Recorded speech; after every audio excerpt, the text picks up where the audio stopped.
Hello students, आज की इस वीडियो में आज मैं कक्षा 12 वाले विद्यार्थियों को अर्थशास्त्र के वार्षिक पेपर के प्रश्न बताने वाला हूं। तो चलो मैं बता देता हूं 6 नंबर में कौन कौन से प्रश्न आने वाले हैं और किस किस इकाई से आने वाले हैं।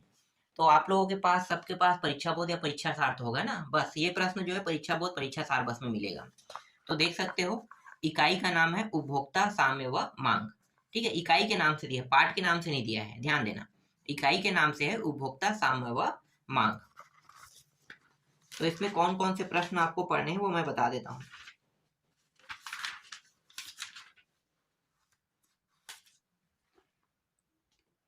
पूरा प्रश्न 6 नंबर का रहेगा। तो देखो 6 नंबर में ये प्रश्न है, मांग की कीमत लोच की श्रेणी लिखिए। ये MIP मतलब मोस्ट इंपॉर्टेंट में नहीं बता रहा हूँ ना, ये मोस्ट इंपॉर्टेंट नहीं है। जिसे मैं मोस्ट इंपॉर्टेंट कहूंगा उसको आपको छोड़ना नहीं है। अगर मैं जिनको मोस्ट इंपॉर्टेंट नहीं कहता उनको तुम छोड़ सकते हो, उसको पढ़ने की जरूरत नहीं है, मतलब उसके चांसेस कम है, 50-50 के बराबर है। और जो मोस्ट IMP कह रहा हूँ उसके चांसेस जो है वो 100% है। इसलिए मोस्ट IMP प्रश्नों को अलग से टिक करना। तो देखो, मांग की कीमत लोच को प्रभावित करने वाले तत्वों की व्याख्या कीजिए। ठीक है, ये प्रश्न मोस्ट इंपॉर्टेंट है, तो इसे MIMP में ले लेते हैं। ठीक है, मोस्ट इंपॉर्टेंट प्रश्न 6 नंबर का है ना, सिर्फ मैं 6 नंबर के बता रहा हूं।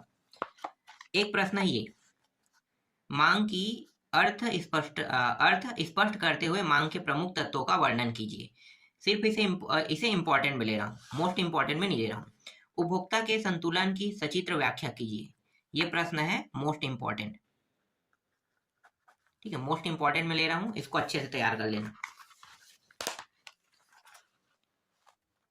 इसके बाद देखो, कुल उपयोगिता एवं सीमांत उपयोगिता में अंतर स्पष्ट कीजिए। 6 अंतर है।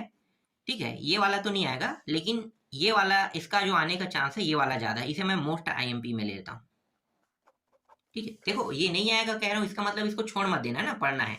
ये मोस्ट IMP में, मतलब इसके चांसेस ज्यादा है। व्यक्तिगत मांग तालिका और बाजार मांग तालिका। फिर ये वाला प्रश्न देखो 7वां, ह्रासमान सीमांत उपयोगिता नियम को तालिका एवं रेखाचित्र द्वारा समझाइए कह रहा है। ये भी मोस्ट IMP है।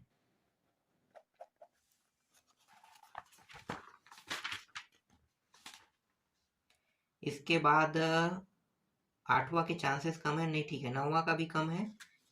डायरेक्ट आ जाते हैं 11वां में, 10वां 11वां, सीधा 11वां में आ जाना। देखो, मांग को प्रभावित करने वाले 6 प्रमुख तत्वों को लिखिए। ये भी मोस्ट IMP प्रश्न है। ठीक है, मोस्ट इंपॉर्टेंट प्रश्न। इसके बाद इसको देखो, मांग के नियम की सचित्र व्याख्या कीजिए। ये भी मोस्ट IMP प्रश्न है। मांग के नियम के लागू होने के कारणों को लिखिए। ये भी मोस्ट IMP प्रश्न है। और देखो, मांग से और है, मांग के नियम के अपवादों का वर्णन कीजिए। ये भी मोस्ट IMP प्रश्न है। जो मोस्ट इंपॉर्टेंट प्रश्न है उसको आपको पढ़ के जाना ही जाना है। इसके बाद देखो, ये सीमांत उपयोगिता एवं कुल उपयोगिता के बीच संबंध बताइए। इसको अथवा नाम से भी जाना जाए, मतलब दूसरे नाम से भी जाना जा सकता है।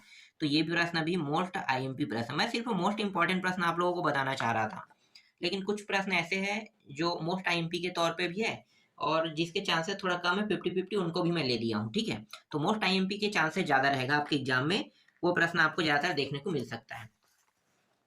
इसके बाद देखो, उदासीनता वक्रों की विशेषताएं लिखिए। ये भी मोस्ट IMP है, मोस्ट इंपॉर्टेंट प्रश्न। ये वाला, मांग की लोच का महत्व लिखिए। जैसे कि ये सिर्फ इंपॉर्टेंट है। ठीक है, इंपॉर्टेंट है, तो यहाँ पे मैं इसे मतलब यहाँ पे मैं मोस्ट इंपॉर्टेंट नहीं लिख रहा हूँ, तो इसके चांसेस जो है 50-50, इसलिए इंपॉर्टेंट बस में रखा गया है। इसके बाद है तटस्थता वक्र की क्या है, वक्र को तालिका एवं रेखाचित्र द्वारा समझाइए। ये भी मोस्ट इंपॉर्टेंट प्रश्न है, मोस्ट इंपॉर्टेंट प्रश्न। एक उपभोक्ता दो वस्तुओं का उपभोग करने के लिए इच्छुक है। दोनों वस्तुओं की कीमत क्रमशः 4 रुपया तथा 5 रुपये। उपभोक्ता की आय 20 रुपया है। रेखाचित्र द्वारा स्पष्ट कीजिए। तो ये भी मोस्ट IMP है। इसको भी आपको नहीं छोड़ना है, और ये जो 23वां प्रश्न है इसको भी नहीं छोड़ना है, ये भी मोस्ट इंपॉर्टेंट है। ठीक है, ये प्रश्न आपको अच्छे से तैयार कर लेना है। अब अगले इकाई पे चलते हैं।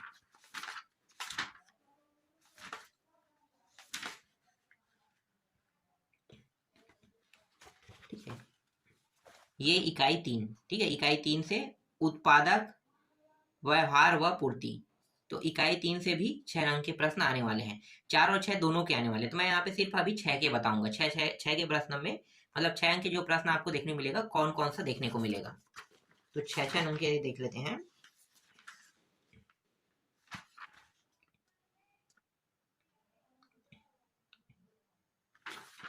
मिनट, 6 अंक के प्रश्न में एक काम करते हैं ना, 6 4 दोनों को ले लेते हैं, ज्यादा अच्छा रहेगा। ठीक है, 6 4 दोनों को ले लेते हैं। अगर मैं यहाँ पे सिर्फ 6 6 के बताऊंगा तो थोड़ा सा समस्या हो सकता है, तो 6 और 4 दोनों ले लेते हैं। तो चलो 4 और 6 के मोस्ट इंपॉर्टेंट प्रश्नों को देख लेते हैं। ये है 4 अंक के प्रश्न। उत्पादन, उत्पादन फसल की 4 विशेषताएं बताइए।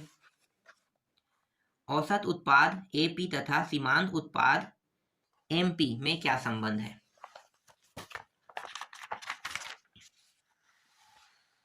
इसके बाद इसको देखो, निम्नलिखित तालिका में श्रम के कुल उत्पाद की अनुसूची दी गई है। इसी के अनुसार श्रम और औसत उत्पादन तथा सीमांत उत्पादन अनुसूची बनाइए। ये भी मोस्ट इंपॉर्टेंट प्रश्न है। ठीक है, मोस्ट इंपॉर्टेंट।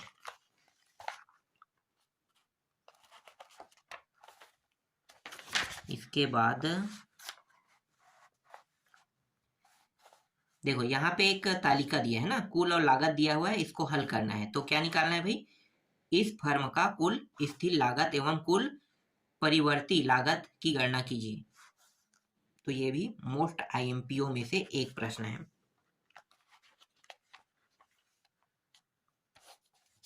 और यहाँ पे 4 अंक का थोड़ी है, 4 और 6 दोनों को बता रहा हूँ, तो 4 अंक का तो नहीं है, यहाँ भी नहीं है, डायरेक्ट यहाँ पे आ जाते हैं 4 अंक में। देखो, स्थिर लागत और परिवर्तनशील लागत में अंतर कह रहा है, ये भी मोस्ट आईएमपी है, मोस्ट इंपॉर्टेंट प्रश्न। ये वाला प्रश्न भी मोस्ट इंपॉर्टेंट है। ठीक है, लागत वक्र यू आकार के क्यों होते हैं, मोस्ट इंपॉर्टेंट प्रश्नों में से एक है। 4 अंक में, 4 अंक में ये भी मोस्ट इंपॉर्टेंट है। एक फर्म की कुल स्थिर लागत, कुल परिवर्तनशील लागत एवं कुल लागत क्या है, वे किस प्रकार संबंधित होते हैं।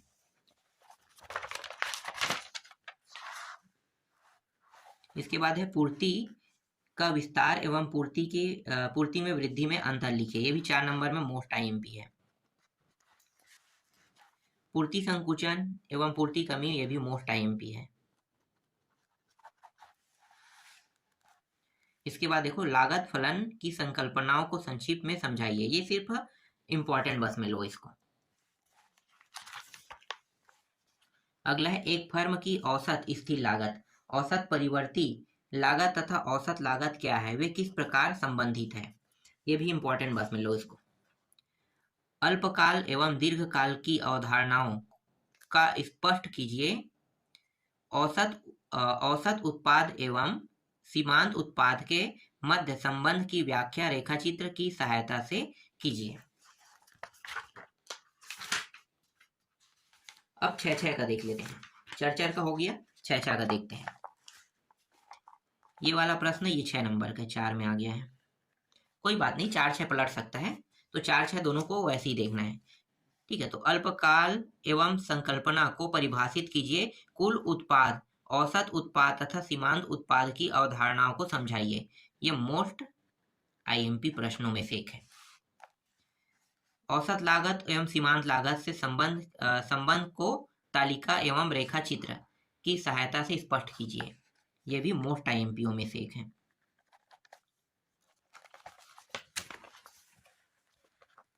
औसत लागत और सीमांत लागत में संबंध, ये भी मोस्ट आईएमपी है।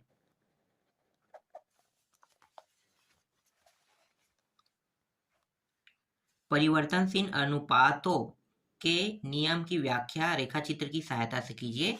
ये भी मोस्ट आईएमपी प्रश्नों में से एक है।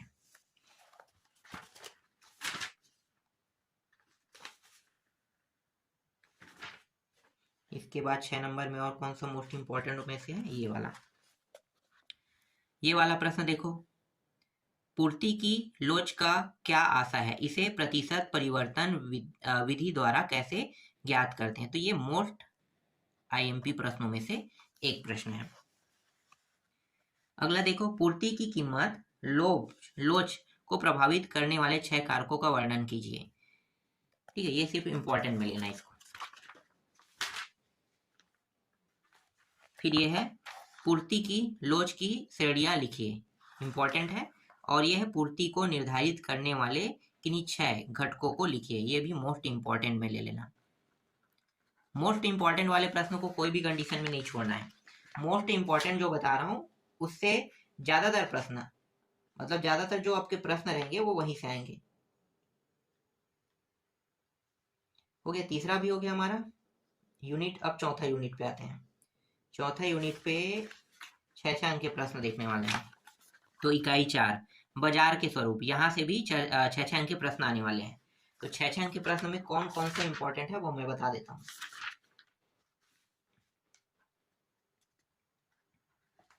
देखो 6 अंक में एक तो ये है अपूर्ण प्रतियोगिता की विशेषताएं लिखिए, ये मोस्ट इंपॉर्टेंट, ठीक है, मोस्ट इंपॉर्टेंट प्रश्न है। एक प्रश्न हो गया आप लोगों के लिए मोस्ट इंपॉर्टेंट प्रश्न। दूसरा प्रश्न ये है मोस्ट इंपॉर्टेंट प्रश्न में से ये भी प्रश्न एक मोस्ट इंपॉर्टेंट है।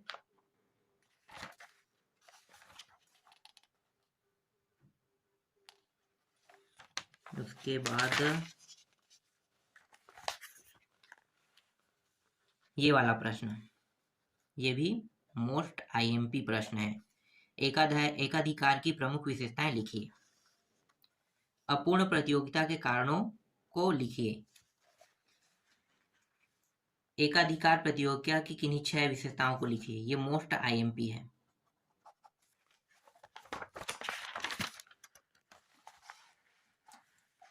अल्पाधिकार की प्रमुख विशेषताओं को लिखिए, ये सिर्फ इंपॉर्टेंट है। पूर्ण प्रतियोगिता की 6 प्रमुख विशेषताएं लिखिए, ये भी सिर्फ इंपॉर्टेंट रहेगा। पूर्ण प्रतियोगिता में मूल्य निर्धारण कैसे होता है, रेखा चित्र द्वारा स्पष्ट कीजिए, तो ये भी मोस्ट आईएमपी है।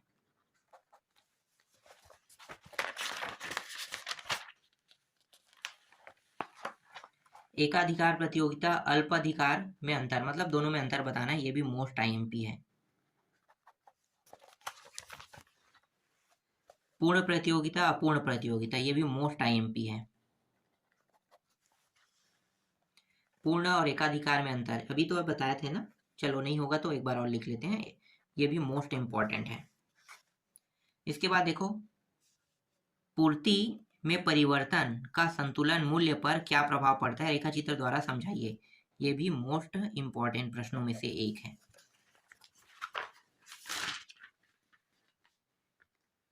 देखो ये दोबारा आ रहा है क्या, एकाधिकार वाला भी हम लोग अभी देखे थे ना, अगर ये दोबारा आ रहा है तो इसको एक ही जगह पढ़ना है, बार बार 2 जगह से नहीं पढ़ना है, ठीक है। तो एकाधिकार एवं एकाधिकार प्रतियोगिता एक जगह पढ़ना है।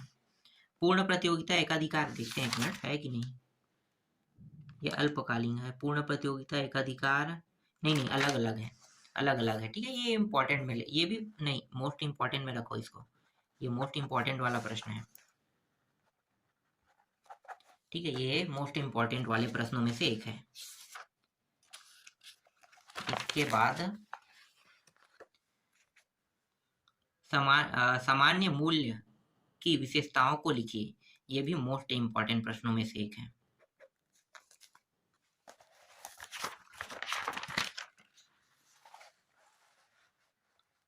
क्या पूर्ण प्रतियोगिता काल्पनिक है, कारण बताइए, ये भी मोस्ट इंपॉर्टेंट में से है। और ये बाजार मूल्य एवं सामान्य मूल्य में अंतर, ये भी मोस्ट इंपॉर्टेंट में से है।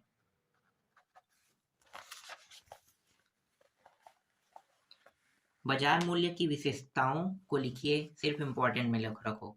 मांग में परिवर्तन का संतुलन मूल्य पर क्या प्रभाव पड़ता है, ये भी मोस्ट इंपॉर्टेंट प्रश्नों में से एक है।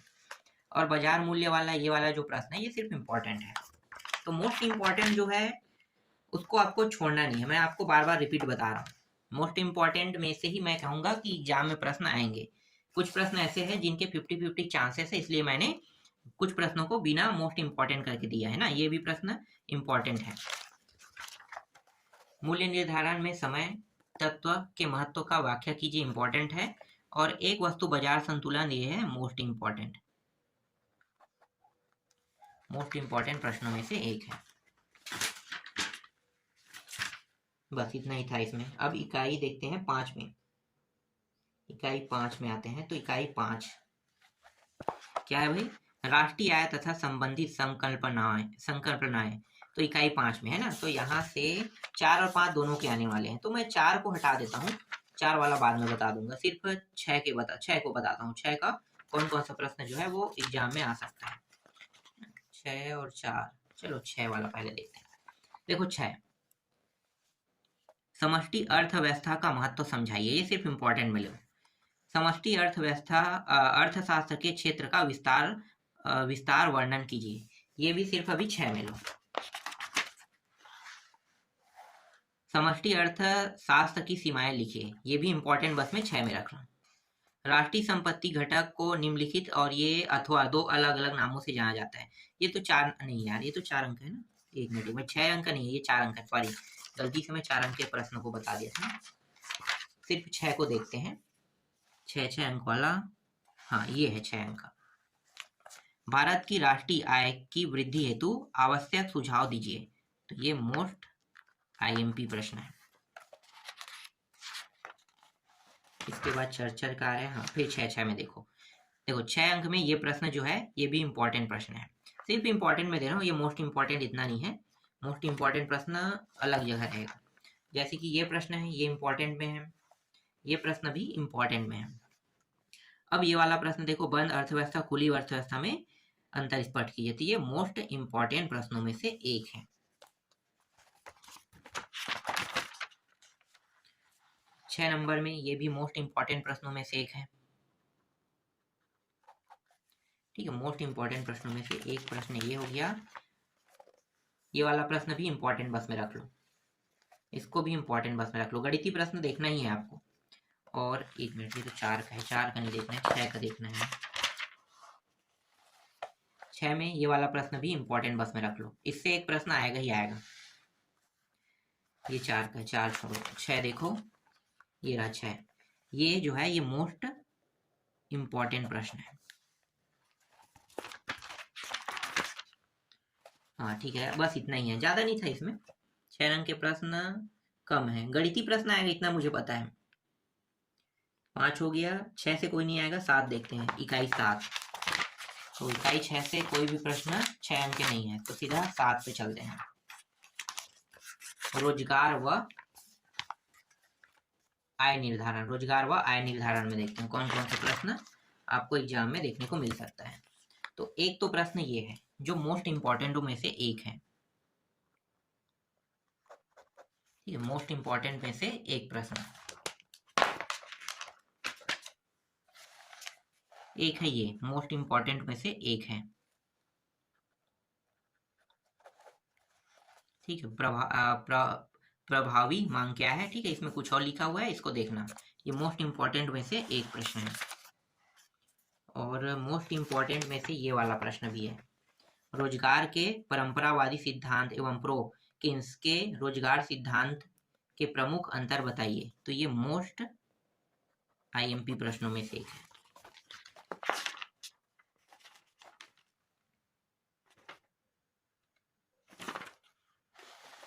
इसके बाद ये वाला प्रश्न देखो, आय व रोजगार के परंपरावादी सिद्धांत दोष लिखिए। ये सिर्फ इंपॉर्टेंट है। और सामूहिक मांग से क्या आशा है, इसके प्रमुख घटक लिखिए। ये भी इंपॉर्टेंट है। जिसके 50-50 चांस होते हैं उनको इंपॉर्टेंट में रखा गया है। अतिरेक मांग क्या है? ये भी मोस्ट इंपॉर्टेंट में से एक है। मोस्ट इंपॉर्टेंट में से एक प्रश्न। न्यून या अभावी मांग के कारण लिखिए। इंपॉर्टेंट है, ये भी मोस्ट इंपॉर्टेंट है। उपभोग फलन निर्धारण के तत्वों की व्याख्या कीजिए। फिर ये वाला प्रश्न देखो, ये भी मोस्ट आईएमपी प्रश्नों में से एक है। अत्यधिक मांग को ठीक करने के उपाय लिखे। इसको दूसरे अलग नामों से भी जाना जाता है। इसके बाद अप्रभावी मांग को ठीक करने के उपाय लिखे। अभी मैंने इसे शायद, एक मिनट, क्या है, हाँ ये अभावी है और ये अत्यधिक वाला है ना, दोनों अलग अलग है। और हाँ ये भी मोस्ट इंपॉर्टेंट में से एक है, ये भी मोस्ट इंपॉर्टेंट प्रश्नों में से एक था। इसके बाद ये वाला प्रश्न देखो, किन्स के आय व रोजगार सिद्धांत की आलोचना लिखिए। ये भी मोस्ट आईएमपी प्रश्नों में से एक प्रश्न है और ये सिर्फ इंपॉर्टेंट में रखना, ठीक है। गुणक के रिसाव से क्या तात्पर्य है, इसके कारण लिखिए। ये सिर्फ इंपॉर्टेंट में रखो। बचत निर्धारण को भी, ये भी इंपॉर्टेंट में रखना और ये वाला भी इंपॉर्टेंट में रखना।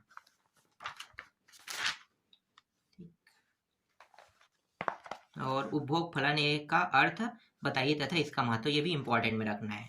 तो जितने भी 6 अंक के प्रश्न एग्जाम में आने वाले हैं उन सारे प्रश्नों को मैंने सूचीबद्ध कर दिया है। बस आपको अच्छे से तैयारी करना है। और 6 अंक के प्रश्न, 6 प्रश्न आएंगे, 6 6 के 36 नंबर। एक 4 अंक का भी प्रश्न मैंने बता दिया है, तो 40 नंबर का तो मैंने ऐसे ही बता दिया। बाकी बचा है उसको मैं आपको नेक्स्ट वीडियो में जल्द ही बता दूंगा।